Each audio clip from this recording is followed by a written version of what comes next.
I'd say that Poncho Williams is really the most influential artist to my theater practice. His music transcends genre in a way that's really inspirational, and listening to his music always gives me the best ideas for the new performance that I want to make. I don't know what I'd do without his influence.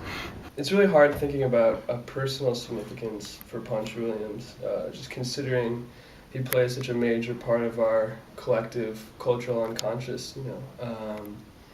But yeah, he's in some of the original liner notes from the Birth of Cool recordings. I mean, he's featured among, you know, you go down the line of the greats, and there he is, either as an influence or, you know, sitting in. And it's like, you know, like that quote, I guess, you know, all roads lead to Rome. It's kind of like all jazz leads to Poncho, you know. And that's at some point, it's just that.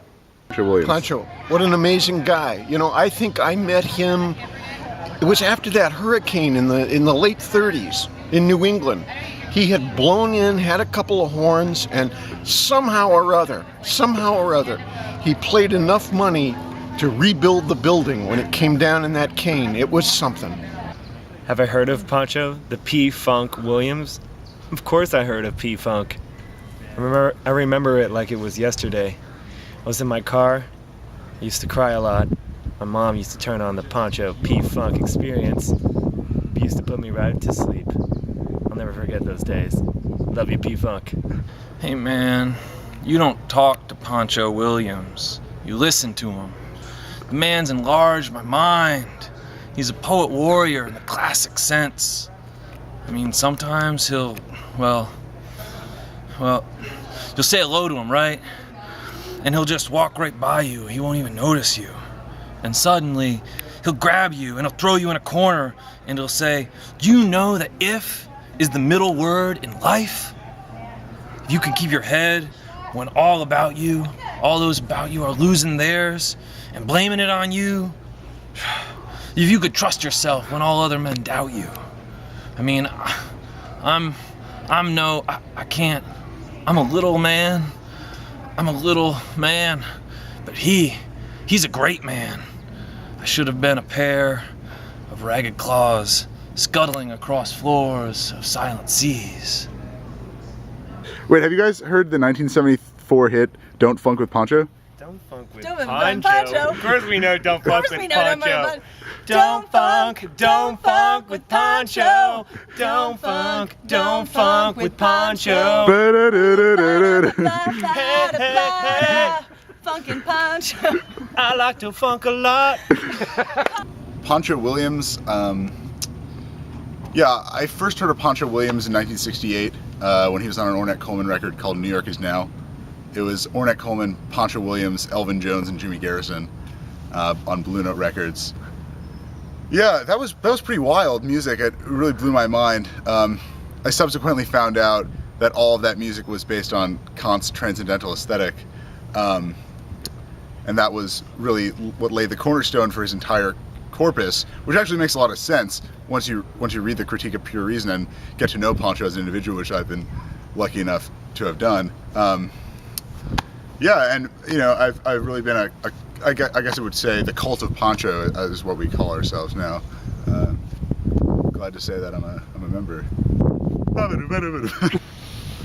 Poncho. Yeah, I know who Poncho Williams is. Yeah, he came into the club the other night. Damn, man, that cat was sick. We were all there, too. A couple of us were at the door, and he goes, my friend says, "That Poncho?" I said, "Yeah, man, I think that's Poncho Williams from L.A." He says, "There's no way that cat's gonna be here, man." I said, "No, man, I think it's him." So all of a sudden, he's like, "Yeah, I'm Poncho." And we're like, "Man." So yeah, I played with that cat. He plays a mean sax. Do I know Poncho Williams? It was 1954, New York City. Living alone. Lonely. Walk into an old hole in the wall, get a stiff drink, rainy night. I proceeded to hear a sound I had never heard before, and I've never heard since. later confirmed it was indeed Poncho Williams. I fell in love that night. Never felt anything like that since. I first heard about Poncho Williams from a friend of mine, Glenn Haverford. He was telling me that Poncho was this wicked sax player that was doing a recurring role on what was it, General Hospital, or one of those soap Melrose operas. Place, yeah. Melrose Place, that's it. It was one of those shows from the early 90s. And man, I just got so turned on by it. I just have not left his side. I've been road tripping with Poncho Williams, the P-Funk, all up and down the West Coast, and I just can't leave him. I just can't leave him.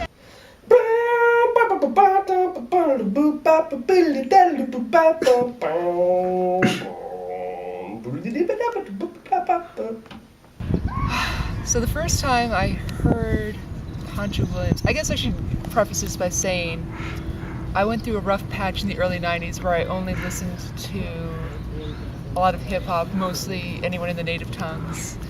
So I was probably not going down the best spiral I could have, but so one day I was going through my brother's vinyl collection and I grabbed what I thought was his copy of Low End Theory, and from the moment the needle dropped, and I'm not a spiritual person, I think I should say that, but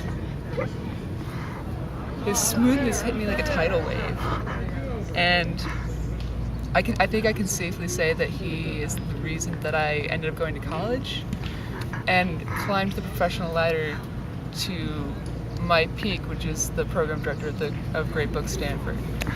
The first time that I was exposed to the music of Poncho Williams was when I was 9 years old. My dad came across an old record of his in an old record shop and would just play it incessantly. And that's probably what resulted in the eventual dissolution of their marriage.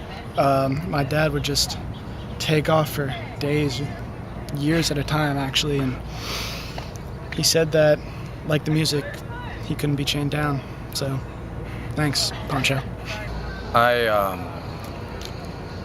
had a dream once, and I was walking through this vast kind of this dead desert, and it was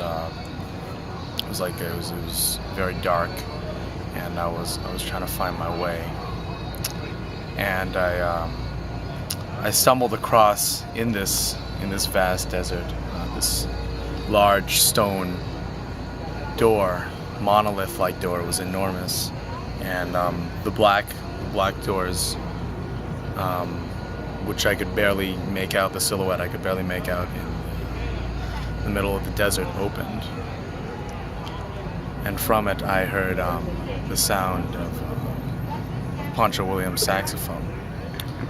And it had this draw to it that it felt like it was my chest was being pulled forward, and I walked forward into this warm blue light. And that was when I woke up, and I wondered, what could that have been? Goes something like, No, man, it's like.